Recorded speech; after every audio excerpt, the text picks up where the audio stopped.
प्यारे बच्चों, स्वस्थ जीवन की शुभकामनाओं के साथ सभी को प्यार भरा मेरा नमस्कार। मैं RS विश्वकर्मा, प्राध्यापक political science, government college Pamgarh से। हम लोग चर्चा कर रहे हैं MA सेकेंड सेमेस्टर के फर्स्ट पेपर पर। और फर्स्ट पेपर में हम पंडित जवाहरलाल नेहरू के राजनीतिक विचारों का अध्ययन कर रहे हैं। इस राजनीतिक विचार में कल हमने चर्चा किया था लोकतांत्रिक विचार पर। जैसा कि हमने बताया कि लोकतांत्रिक एक बृहद प्रक्रिया है, ये निरंतर विकासशील विकसित होने वाली प्रक्रिया है। और इस लोकतंत्र के जो विचार हैं वो हमारे यहाँ के जनमानस में जन्मजात या कहना चाहिए पूर्व से ही जो है पल्लवित है। और इस लोकतांत्रिक प्रक्रिया में ही हमारे देश का जो जनमानस है वो अपना जीवन यापन करते चला आ रहा था। और हमारी संविधान सभा ने भी इस लोकतांत्रिक शासन पद्धति को अपनाया है। इसमें पंडित नेहरू ने और कुछ ज़्यादा प्रकाश डाला है। अपने प्रयासों से उन्होंने बहुत कुछ इसमें निखार लाने की कोशिश की है, उसी को हम थोड़ा सा और आगे बढ़ाएंगे। मैंने कल आप लोगों को बताया था लोकतंत्र एक प्रक्रिया के बारे में, आज उसी को थोड़ा सा और आगे बढ़ाते हैं। लोकतंत्र एक व्यापक अवधारणा के रूप में, ये पॉइंट है, अगर आप लोग चाहें तो नोट कर लें। पंडित नेहरू के लिए लोकतंत्र की अवधारणा पश्चिमी अवधारणा की तरह कोई संकुचित अवधारणा नहीं थी, वरन एक व्यापक अवधारणा थी। यानी व्यापक सोच, व्यापक कार्यक्षेत्र और व्यापक यह संस्कृति का क्षेत्र थी। उसकी व्यापकता में व्यक्ति की सिर्फ राजनीतिक स्वतंत्रता ही नहीं बल्कि उसकी आर्थिक, सामाजिक और सांस्कृतिक स्वतंत्रता की अवधारणा का भी समावेश होता है। हम इसको दूसरे शब्दों में इस प्रकार कह सकते हैं कि वह स्वतंत्रता आधारित एक संपूर्ण जीवन दर्शन की प्रतीक यह लोकतांत्रिक व्यवस्था है।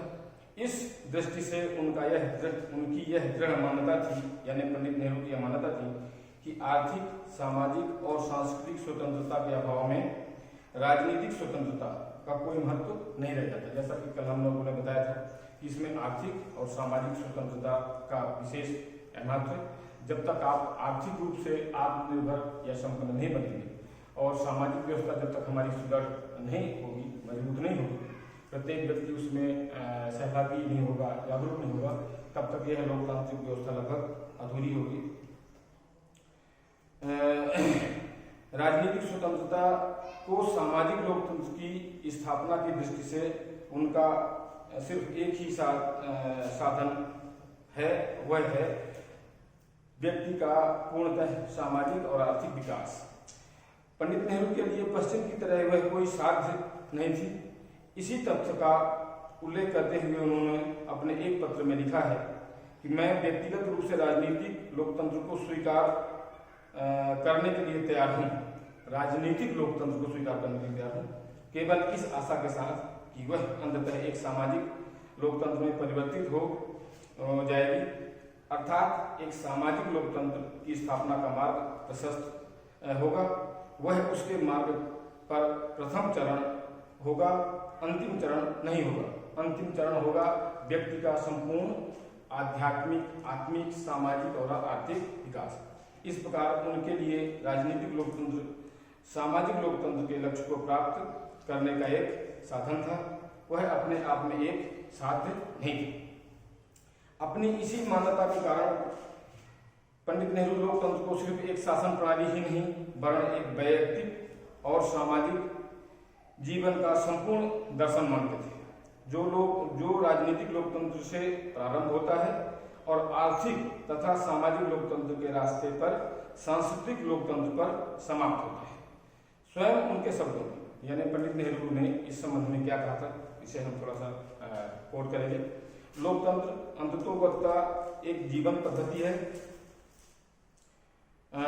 सोचने का एक ढंग है, क्रियाओं का एक सामान्य सरलीकरण है, समस्याओं के समाधान का एक तरीका है और उन बातों के प्रति हमें सहिष्णु बनाने का एक साधन है जिन्हें हम सामाजिक हित में होते हुए भी पसंद करते हैं या नहीं करते हैं, लेकिन फिर भी व्यक्ति का संपूर्ण विकास इस लोकतांत्रिक प्रक्रिया में निहित है।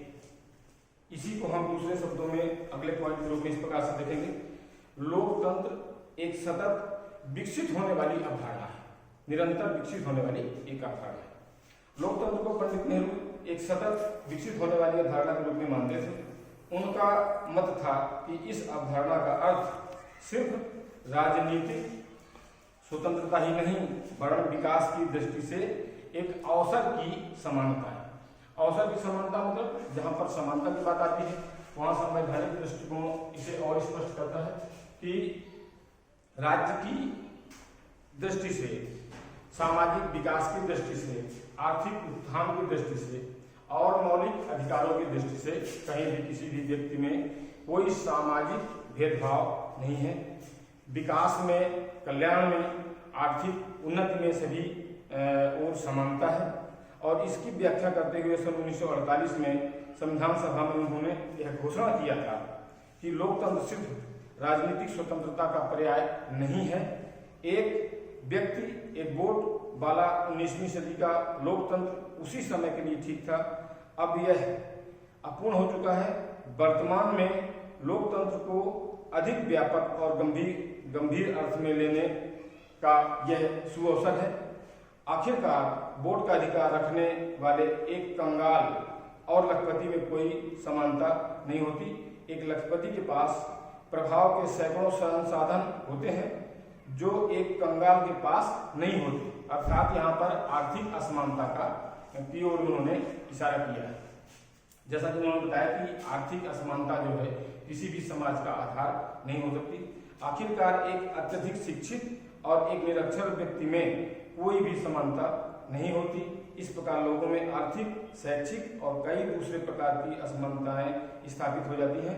इसलिए मैं यह स्वीकार करता हूं कि लोगों में एक सीमा तक तो असमानताएं रहेंगी, किंतु मूल बात यह है कि अवसर की समानता होनी चाहिए। यानी मनुष्य को अपने विकास के वह सारे अवसर होने चाहिए जिसमें वह अपना उत्थान कर सकता है, और लोगों को वहां तक उन्नति करने का अवसर प्राप्त होना चाहिए जहां तक करने की उसमें क्षमता होती है, अर्थात पूरी उन्नति, पूर्ण विकास।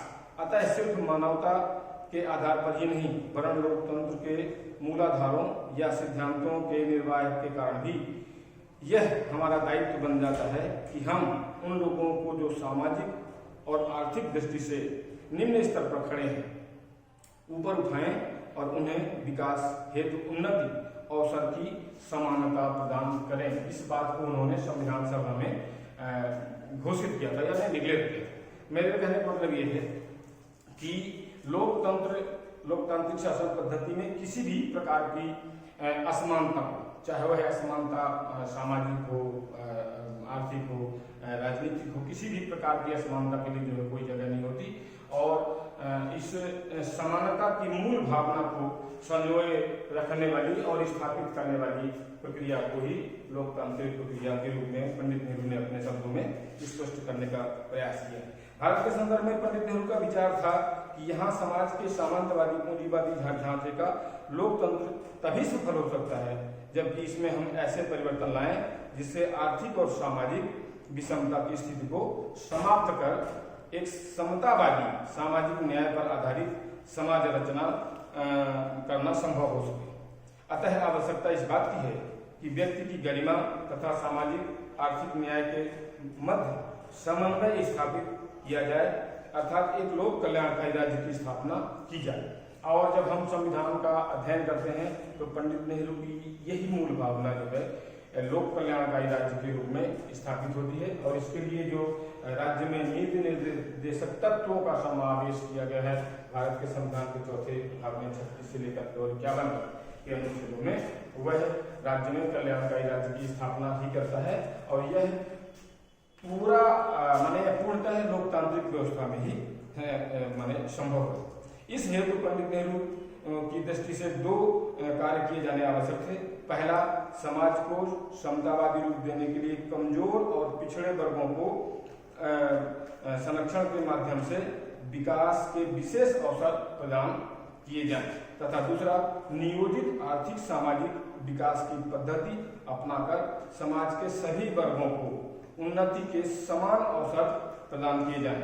अतः इसी उद्देश्य से उनके नेतृत्व में निर्मित भारतीय संविधान में समाज में कमजोर एवं पिछड़े वर्गों के लिए जनतंत्र के प्रति प्रतिकूल होते हुए भी विशेष संरक्षण की व्यवस्था की गई है तथा अधिनायकवादी समाजवादी देशों में अपनाई जाने वाली पंचवर्षीय योजनाओं के माध्यम से नियोजित आर्थिक सामाजिक विकास की पद्धति अपनाई जा सके। ये पंचवर्षीय योजनाओं का लक्ष्य ये है कि जब कोई सरकार एक निश्चित समय के बाद चुनकर के आती है तो वह निर्वाचन में किए गए अपने वादों को या अपनी घोषणाओं को या अपने उन लक्ष्यों को कि वह सत्ता में आने के बाद क्या कर सकती है, कहां तक विकास कर सकती है, इसका एक खाका किसी भी देश की सरकार तय करती है और इसी सरकार के उस खाके को यानी उस वैधानिक प्रक्रिया को ही पंचवर्षीय योजनाओं के माध्यम से किसी भी देश की सरकार अपने लक्ष्यों को पूरा करने का प्रयास करती है कि इस 5 साल में ये सरकार इस देश का ये महत्वपूर्ण काम करेगी और इसमें इतना अधिक जन कल्याण इसमें संभव है। इस प्रकार से इसके संबंध में हम कुछ और एक आध पॉइंट मैं आपको बता देता हूँ, थोड़ा सा अगर आप इसका अवलोकन करें क्योंकि इसमें बहुत लंबा बताना पड़ जाएगा और बताने के लिए फिर वो बहुत समय लगेगा। अभी हमको पूरा कोर्स भी कंप्लीट करना है। अगर आप चाहें तो कुछ पॉइंट नोट कर लें। लोकतंत्र विधि के शासन के पर्याय के रूप में एक वैकल्पिक व्यवस्था है। एक और पॉइंट है लोकतंत्र और मानव अधिकार। मानव अधिकार का मतलब ये कि उसमें प्रत्येक नागरिक के, प्रत्येक व्यक्ति के अधिकार समाहित हैं, सुरक्षित हैं और उन अधिकारों की संरक्षण, उन अधिकारों को संरक्षण और उन अधिकारों की रक्षा के लिए हमारे यहाँ स्वतंत्र न्यायपालिका की व्यवस्था की गई है। सत्ता का विकेंद्रीकरण किया गया है। ये लोकतंत्र पद्धति की एक विशेष सबसे महत्वपूर्ण विशेषता होती है। इस पर हम थोड़ा सा कल और प्रकाश करेंगे और इसी बात को और आगे बढ़ाएंगे।